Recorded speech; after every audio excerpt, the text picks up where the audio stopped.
세상에 참 이런 일이 있네요. 저는 올해 32살의 회사원이고 재작년에 이혼을 했습니다. 다행스럽게도 혼인신고를 아직 안 한 상태였긴 하지만 전 남편과 식도 올리고 한 달 정도 같이 살았죠. 저는 전 남편에게 어마어마하게 뒤통수를 맞았고 그 충격과 배신감으로 전 남편과 신우이를 사기죄로 고소했으며 신족간 학대로 처벌받게 만들었습니다. 그 과정에서 스트레스를 많이 받아 원형 탈모가 생기기도 할 정도였죠. 아주 악랄한 제 전 남편과 불쌍한 그 노모 이야기 들으시면 입을 다물지 못하실 겁니다. 저는 2년 전 회사 사람의 권유로 한 소개팅에 나가게 되었어요. 하도 부탁을 하길래 그냥 밥 한 끼 먹는다고 생각하고 나간 그 자리에서 저는 전 남편을 만나게 된 거죠. 학벌, 직장, 외모, 뭐 하나 꿀릴 게 없어 보이는 완벽한 사람이었는데 저에게 반했다며 바로 애프터 신청을 하더군요. 아무 기대도 안 하고 나간 자리에서 뜻밖의 횡재를 한 것 같은 기분에 저도 분위기에 이끌려 그 남자에게 호감을 갖게 되었어요. 그렇게 순식간에 저희는 서로에게 빠졌습니다. 아니, 정정할게요. 저 혼자 빠져버렸다고 볼 수 있겠네요. 저희는 불같은 연애를 했고 불과 사귄 지 반년 만에 결혼 이야기가 나와서 일사천리로 결혼을 준비하게 되었습니다. 저는 평범한 공무원 집안에서 자라 인서울 인문대 4년제를 스트레이트로 졸업해서 바로 24살에 중견기업에 입사한 너무나도 평범한 서울 여자입니다. 그렇게 쭉 회사 다니면서 재미없게 살았고 중간중간 연애는 물론 했지만 저는 주로 차이는 쪽이었습니다. 제가 너무 착해서 매력이 없다더군요. 많은 남자들이 처음엔 제 고양이 같은 외모에 반해서 다가왔지만 생각보다 저는 쑥맥이었고 비도덕, 비윤리적인 것을 아주 혐오해서 다른 생활 스타일이었어요. 그리고 의리라는 걸 참 중요시해서 남자친구가 있으면 남자친구가 싫어할 만한 짓을 아예 하지 않았습니다. 생긴 것과 달리 너무 순해 빠지니 다들 사귀면서 금방 재미없어 하더라고요. 제가 정말로 남자 다루는 능력이 없어서일 수도 있겠지만 저는 미내당 같은 거 하면서 상대방 신경 쓰이게 하고 싶지 않은 거예요. 대쪽 같다고 해야 하나? 싫으면서 좋은 척 못하고 좋으면서 싫은 척도 못하는 성격. 그런 저는 남자 앞에서 자신감이 많이 떨어졌는데 소개팅으로 만난 그 남자는 오히려 그런 제 성격이 너무 좋다고 하니 혹하지 않겠어요? 나는 여우 같은 여자 딱 질색입니다. 겉과 속, 앞과 뒤가 다른 사람은 주변에 두기도 싫어요. 은하 씨는 투명해서 좋아요. 무슨 생각을 하는지 어떻게 반응할지 다 보여서 나는 그게 너무 좋다고요. 누가 나쁜 여자를 매력적이라고 했나요? 말도 안 되는 소리예요. 은하 씨같이 착한 여자가 세상에서 제일 매력 있습니다. 그렇게 예쁘게 말하는 남자였고 저는 처음으로 여자로서 제가 다시 태어나는 기분을 느끼며 그 남자와 행복하게 연애했고 자연스레 결혼까지 흘러갔습니다. 앞서 말했듯이 저는 공무원 아버지가 계시는 평범한 집안이었고 본가는 중랑구의 한 30평대 중후반 아파트입니다. 요즘에야 집값이 많이 올라 13억 정도가 되었지만은 처음에는 그렇게 어마어마하게 비싸지도 않았어요. 어쨌든 부동산 호황리 덕분에 돈이 없진 않은 집안 타이틀을 갖게 된 저였고 전 남편네 본가는 경기도 신도시에서 살고 계시다고 하더군요. 원래는 안산에 사시는데 아파트가 여러 채 있으시대요. 그 중에 하나를 실거주 하셔서 입주하신 상태이고 예비 시어머니랑 결혼 아직 안 한 미혼 시누이가 같이 살고 있다고 하더군요. 아버님은 전 남편 중학생 때 사고로 돌아가셨다고요. 그때 대기업과 연관된 사고였기에 사망보험금 겸 합의금을 몇 억 받았다고 하더군요. 그때부터 부동산 재테크를 하기 시작해서 평범했던 집이 지금의 자산가가 된 본인의 집이라고 구체적으로 소개했습니다. 전 남편은 명문대 군대 출신이고 IT 기업에 입사한 인재였습니다. 초봉이 7천만 원이었다고 하고 결혼할 때쯤엔 연봉 8,500만 원 정도라 하더군요. 그런데 본가가 거의 전문적으로 부동산 재테크를 하는 중이라 돈 모으는 족족 엄마에게 들었기에 현재 본인이 가진 재산은 차 한 대뿐이라더군요. 결혼하면서 집 하나 받기로 하고 본인 돈 다 넣어놓은 상태라며 전 남편이 그러더군요. 결혼할 때 우리 엄마가 갖고 있는 아파트 중에 하나 전세 빠지자마자 들어가기로 했어. 수원이랑 동탄에서 하나 고르면 될 것 같은데 내 생각엔 수원이 더 나을 것 같아. 동탄은 광역버스가 많이 없다더라고. 너 출근하기 편하려면 수원으로 가야지. 정말? 어머님께서 정말로 집을 해주신다는 말씀이셔? 그럼 하나밖에 없는 아들인데 당연히 집을 해주시지. 그리고 그 집은 내 월급으로 산 거나 마찬가지야. 내가 월급 받는 족족 다 엄마 드렸다고 했잖아. 부동산 재테크 하신다고. 그렇긴 하지. 아니 근데 나는 사실 좀 부담스러워. 아무리 그래도 어떻게 아파트를 덥석. 안 그래도 착한 네가 그렇게 받아들일 것 같아서 일단은 바로 양도 안 받고 전세로 들어가려고. 세금 문제 때문에 어차피 그 방법이 베스트이기도 하고. 일단 무슨 뜻인진 알겠어. 그런데 조금 더 알아보고 웬만하면 우리 힘으로 시작하는 것도 난 나쁘지 않다고 생각해. 역시 자기는 그렇게 말할 줄 알았어. 너무 착하잖아. 그런데 얼마나 돈이 있길래? 전 남편이 눈을 번뜩이며 저더러 얼마 모았냐고 묻더군요. 나는 자취 안 하고 집에서 회사 다녔잖아. 그래서 버는 족족 모은 편이라 지금 한 2억 정도 있는 것 같아.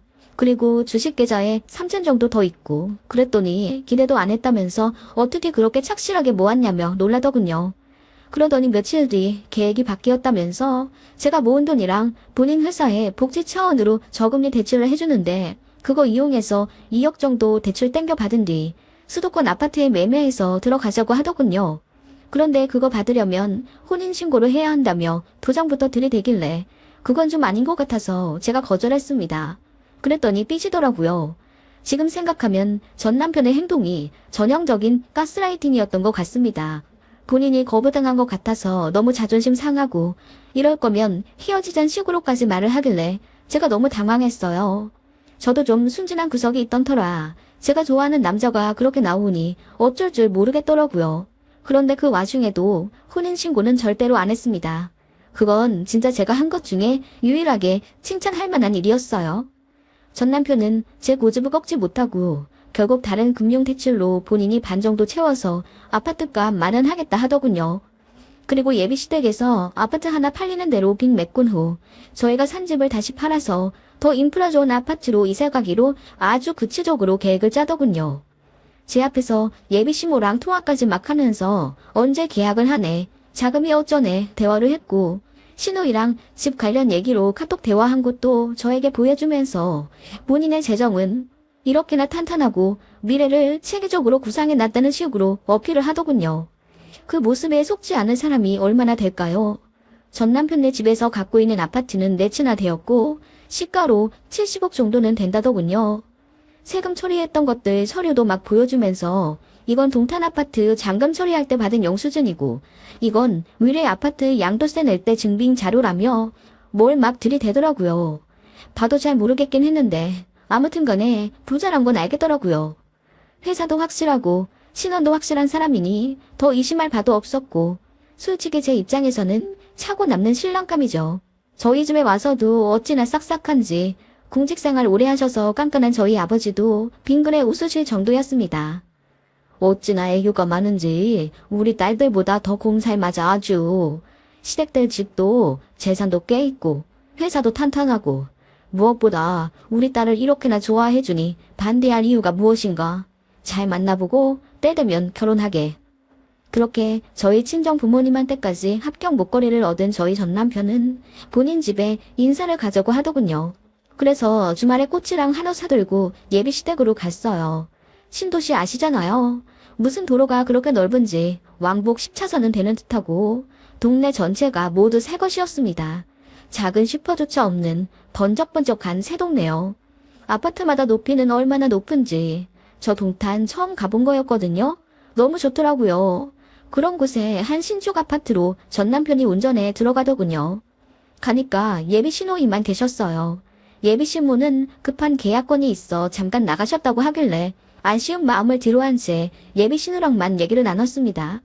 그런데 집이 정말 모던하더라고요. 신우의 취향대로 집이 꾸며진 건지 어르신들 사시는 것처럼 안 보이더군요. 집이 좀 영하죠? 우리 엄마 취향이 좀 젊으셔. 그나저나 결혼한다고. 잘 살아요. 나 절대로 신우이 짓은 안 할게. 걱정하지 마. 하시면서 귀엽게 웃으시더라고요.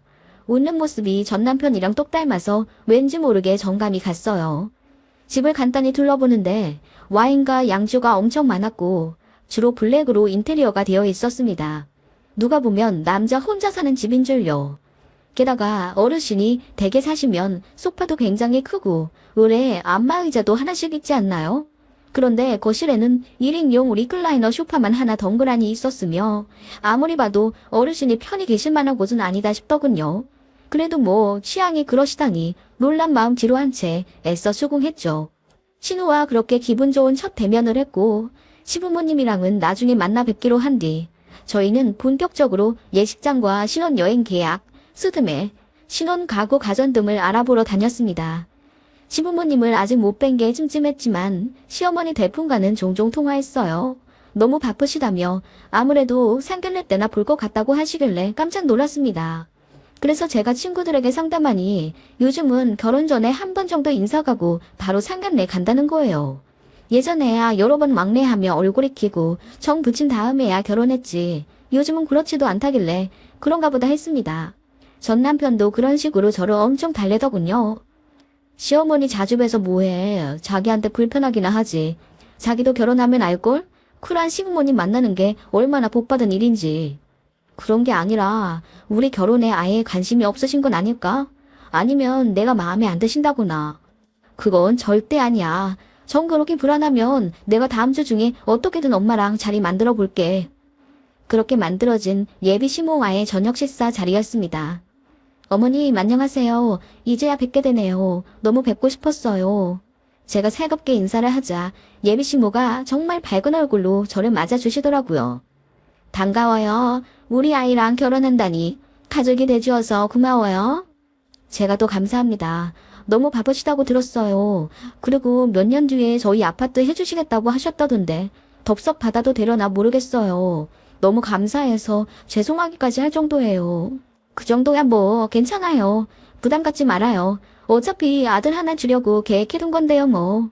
감사합니다. 어머님 참 그런데 오른쪽 무릎이 안 좋으시다고 하지 않으셨어요? 바쁘신데 저희 회사 근처까지 오시고 혹시 다음에 식사 모실 일 있으면 제가 어머님 쪽으로 갈게요.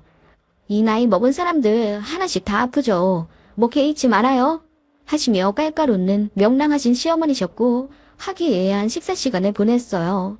그런데 어머님이 계속 시계를 보시더니 뭔가 초조하다는 식으로 남편을 채근하더군요. 아, 1시간 됐다. 나는 이제 가볼게요. 네. 네, 바래다 드릴게요. 괜찮아요. 상견례 때 봐요.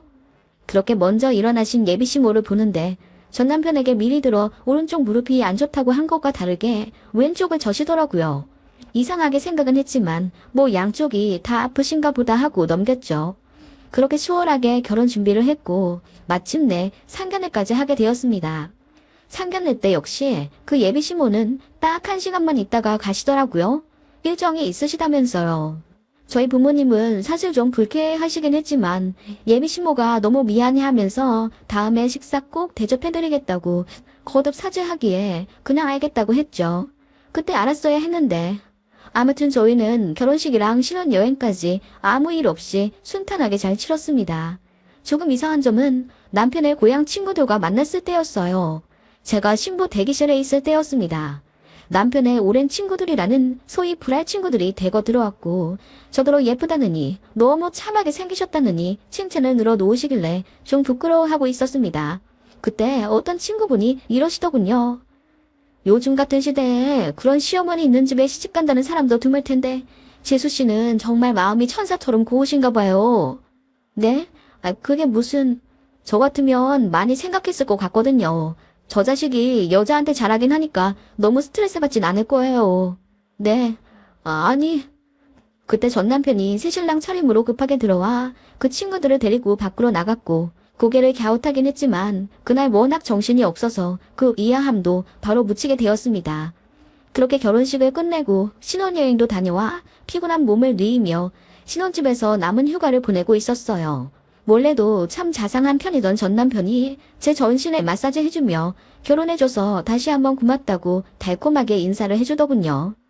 응, 나도 고마워. 당신 같은 사람 만나려고 그동안 연애도 제대로 못했었나 봐. 그렇게 생각해준다니 고마워. 우리 무슨 일이 있어도 절대로 헤어지지 말자.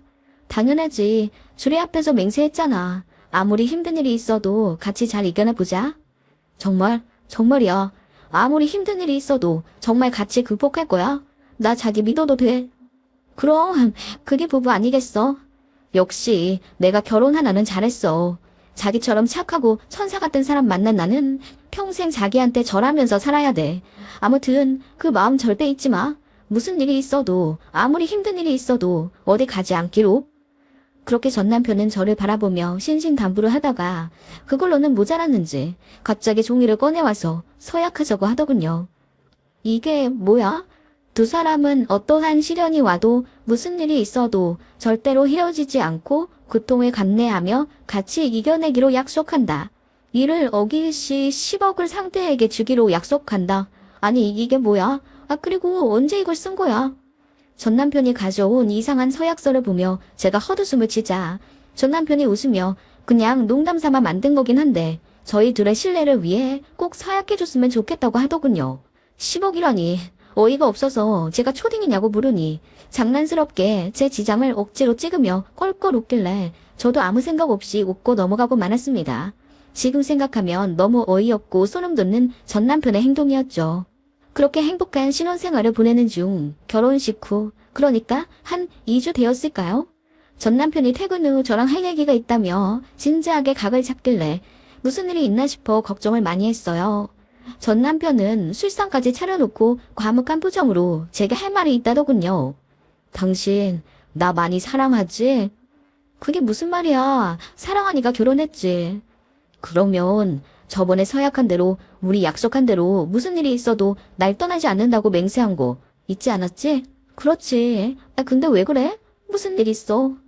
사실 말이야. 내가 당신한테 미처 말 못한 게 있어. 너무 창피해서 말을 못했어. 그 말을 하면서 흐느끼듯 울더군요. 정말 아이처럼 꺽꺽 울길래 불쌍한 마음까지 들었습니다. 그 남자의 입에서 나온 말은 충격적이었어요. 사실 저번에 뵌 시어머니는 진짜 어머니가 아니라는 겁니다. 우리 엄마가 너무 창피해서 내가 숨겼어. 사실 그 사람은 알바야. 시간당 10만 원 주고 내가 고용한. 시어머니인 척 잘만 연기해주면 몇만 원 더 얹어주겠다고 하니 너무 연기를 잘하셔서 자기도 깜빡 속았지. 미안해. 뭐라고? 아니 그게 무슨 말이야. 오늘 만우절도 아닌데 무슨 거짓말을 그렇게 진지하게 해. 진짜야. 내일 날 받자마자 널 데리고 어디 좀 가고 싶어. 그렇게 처연하게 울며 말하는 전 남편이었고 저는 무언가에 속았다는 배신감보다는 남편이 너무 미안해하고 서러워하니까 안쓰럽다는 마음이 먼저 들었어요. 그렇게 다음날 전 남편이 저를 차에 태우고 어느 허름한 시골집 같은 데 가더라고요. 차로 한 1시간 20분 정도 달린 것 같습니다. 그동안 전 남편은 한마디도 안 하고 있었고요. 요즘 보게 되면 슬레이트 지붕에 잔뜩 거미줄도 쳐져 있고 마당은 전혀 관리가 되지 않아서 잡초가 무성한 그야말로 폐가 같은 곳이었어요. 이런 곳에 사람이 사나? 이 사람이 날 왜 여기로 데려왔나? 온갖 궁금증이 올라오는 찰나 전 남편이 차에서 내리기 전에 제 손을 잡고 말하더군요. 미안해. 너랑 결혼하려면 많은 것들을 숨길 수밖에 없었어. 그중에 우리 엄마도 있고. 내가 너 너무 사랑해서 그랬어. 그러니까 나 용서해줄 거지? 하더니 차에서 내려 따라오라고 하더군요. 처음엔 거실 같은 곳을 지나 허름한 방 안으로 들어왔어요. 처음엔 악취가 나서 불쾌했는데 이윽고 정신을 차려보니 누군가 누워 계시더라고요. 보니까 어떤 할머니였습니다.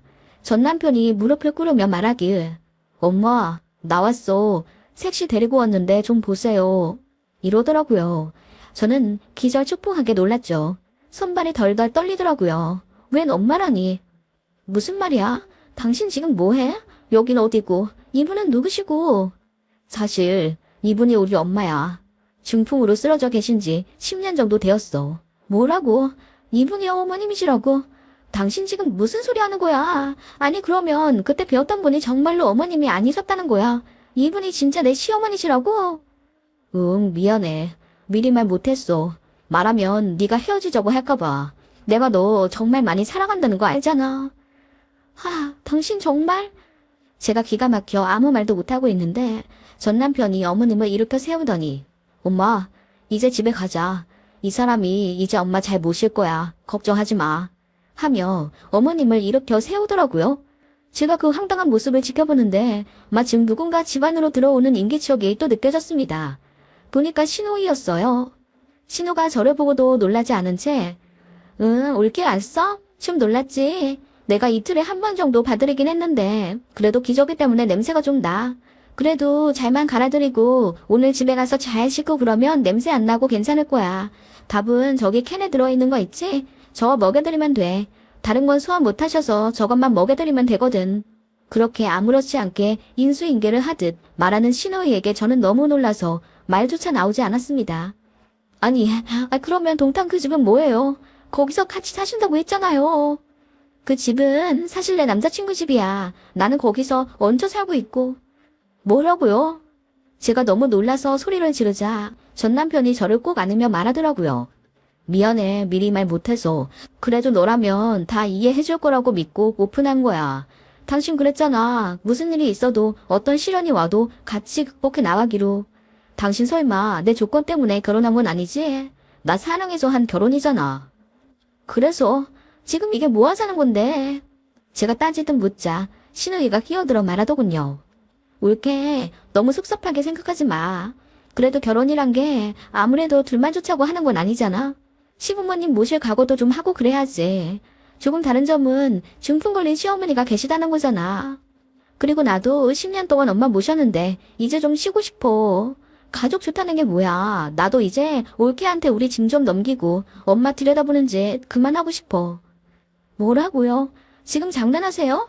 아니, 이렇게 사람을 감쪽같이 속이고 결혼까지 하다니 이게 말이나 된다고 생각하세요? 아니, 그리고 어머니라면서 어떻게 이런 폐가 같은 곳에 두고 본인들은 좋은 곳에서 잘 먹고 잘 살아요. 그리고 뭐라고요? 이틀에 한 번씩 들여다봤다고요? 아니, 당신들 사람 맞아요. 너무 충격적이었습니다. 알고 보니 두 남매는 중풍 걸려 쓰러진 노모를 이런 시골 폐가 같은 곳에 넣어놓고는 이틀에 한 번씩 와서 기저귀 갈고 유동식 먹이고 그러신 거래요. 그래서 10년이나 이렇게 누워 계신 거냐고 했더니 그건 아니라고 하네요. 요양원에 8년 정도 모셨는데 병원비와 간병비의 압박으로 퇴원했고 전 남편 집, 신우이 집 번갈아 가면서 짐짝 옮기듯 여기저기 옮겨 지내시다가 결국 생각해낸 게 이 폐가 같은 시골집에 어머님을 모셔둔 거랍니다. 상대적으로 가까운 신우이가 처음엔 하루에 한 번씩 와서 기저귀도 갈고 밥도 먹어드리곤 했는데 그 인성 어디 가겠습니까? 이틀에 한 번씩 오기도 했고 어느 날은 나흘에 한 번 온 적도 있었다네요.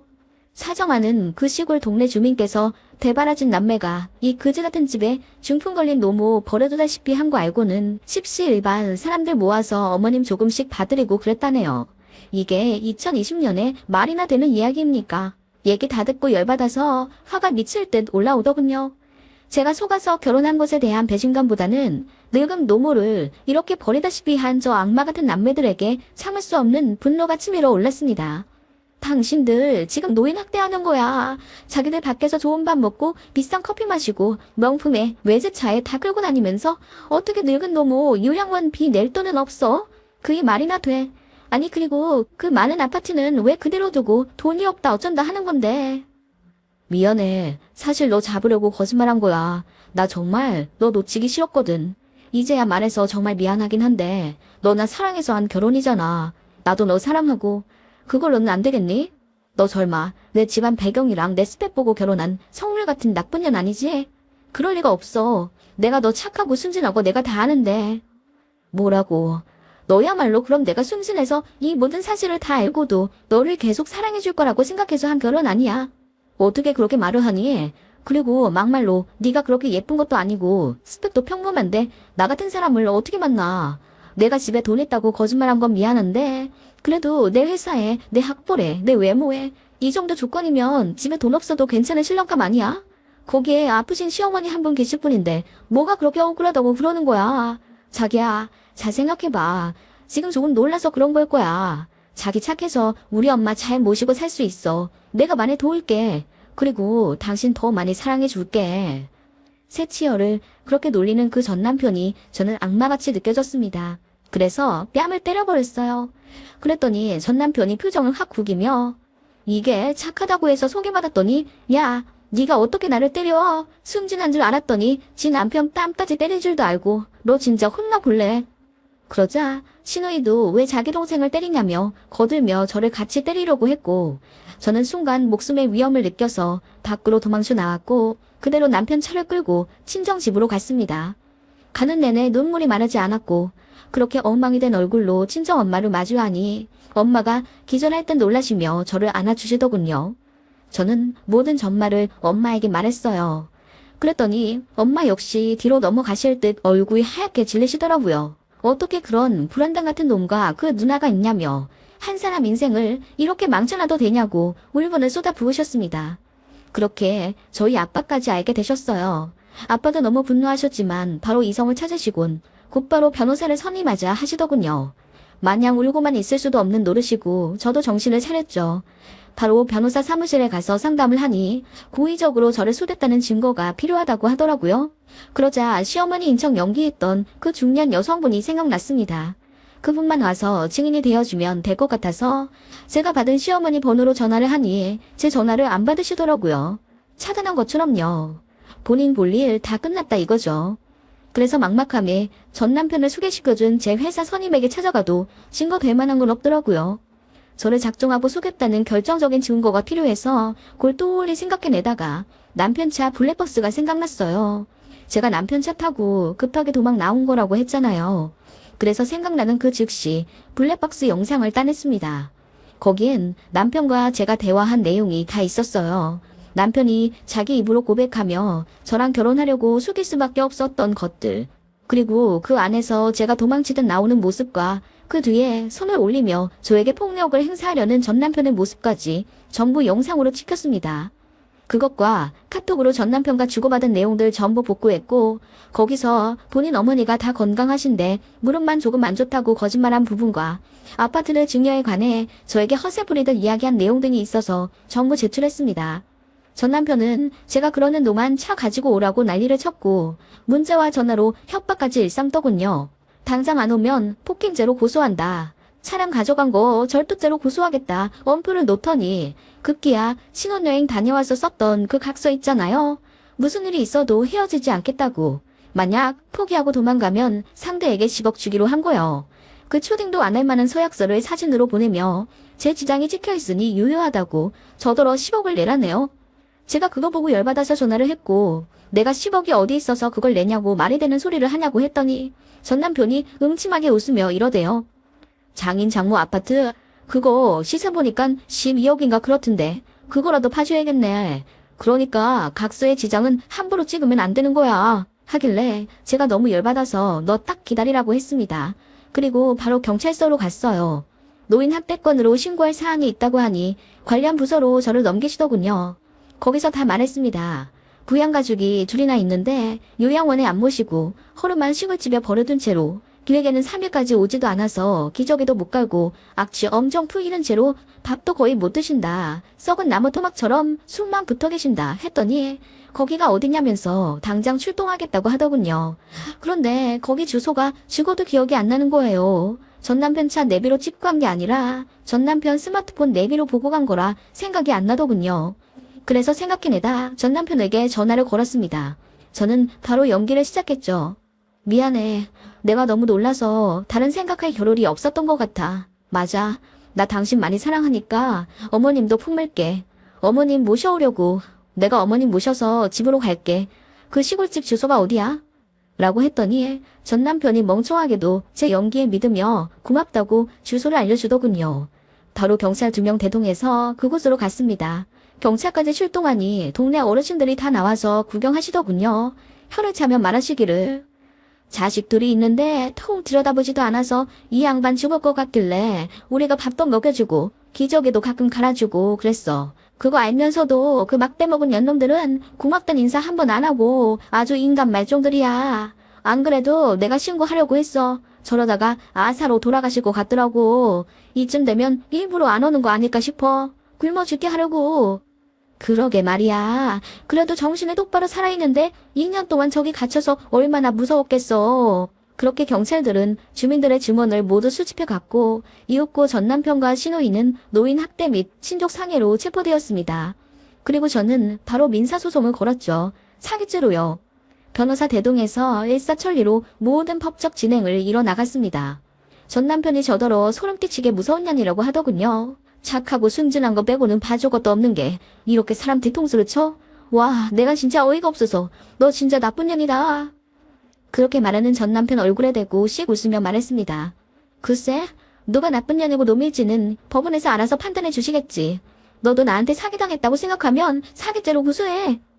했더니 아무 말도 못하고 얼굴만 허옇게 질린 채 달달 떨더군요. 그런데 말이에요. 조금 안타까운 건 친족 간 혐의는 초범일 경우 거의 집행유예로 풀려난다네요. 그래서 전 남편과 신호도 집행유예 6개월 처분만 받았습니다. 사기죄로 고소했던 건 꽤 오랜 시간 동안 법정 다툼을 했는데 그건 역시 일부만 인정이 되어 전 남편이 실형은 살진 않았어요. 그래도 꽤 많은 벌금과 사회봉사를 받게 되었고 회사에도 알려져 권고사직 처리가 되었다네요. 나중에 듣기로는 신우이도 남자친구 집에서 쫓겨나 고시원에서 산다고 들었어요. 그리고 제일 걱정이 되었던 그분, 전 시어머니라고 해야 하나요? 아프신 어머님은 국가에서 운영하는 시설 좋은 요양원으로 보내지셨습니다. 그 전에 건강 상태가 너무 안 좋아 병원에서 치료도 꽤 오래 받으셨대요. 그 후 요양원으로 이송되셨는데 눈물만 뚝뚝 흘리셨답니다. 얼마나 지옥 같으셨을지. 그래도 이제라도 좋은 환경에서 잘 지내시며 마음이 회복되시길 바랄 뿐입니다. 저는 그렇게 전 남편을 법으로 호되게 혼냈고요. 아직 혼인신고도 안 되어 있기에 집만 정리하면 되었습니다.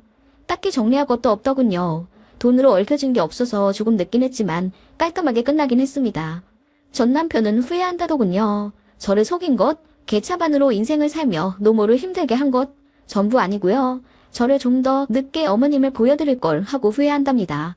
자기 딴에는 제가 본인을 너무 좋아하니 이해해 줄 거라고 믿어 의심치도 않았고 마침 그 시골 전세 계약 만기도 다 되어가는 터라 하루라도 빨리 모셔오든지 해야 하는 상황이었다네요. 요양비 아까워서 그렇게 늙고 병든 노모를 폐가에 버려둔 그 남매는 정말 천벌받을 겁니다. 법이 약해서 이 정도로 그치긴 했지만 그래도 전과가 남았고 회사에 다 소문이 나서 잘리기도 했으니 그걸로 만족하렵니다. 그리고 빨리 벗어나게 된 것에 감사해하고 있어요. 이혼녀로 낙인 찍기가 두려워 혹은 착한 여자 프레임에 갇혀서 평생 그런 악마 같은 사람들에게 잡혀 산다면 얼마나 지옥 같았을까요? 바로 변호사 선임해서 일처리 도와주신 친정 아빠에게도 너무 고맙고 죄송합니다. 소중한 부모님을 절대로 그렇게 대하지 맙시다. 인간으로 태어났으면 인간답게 살아야 하지 않을까요?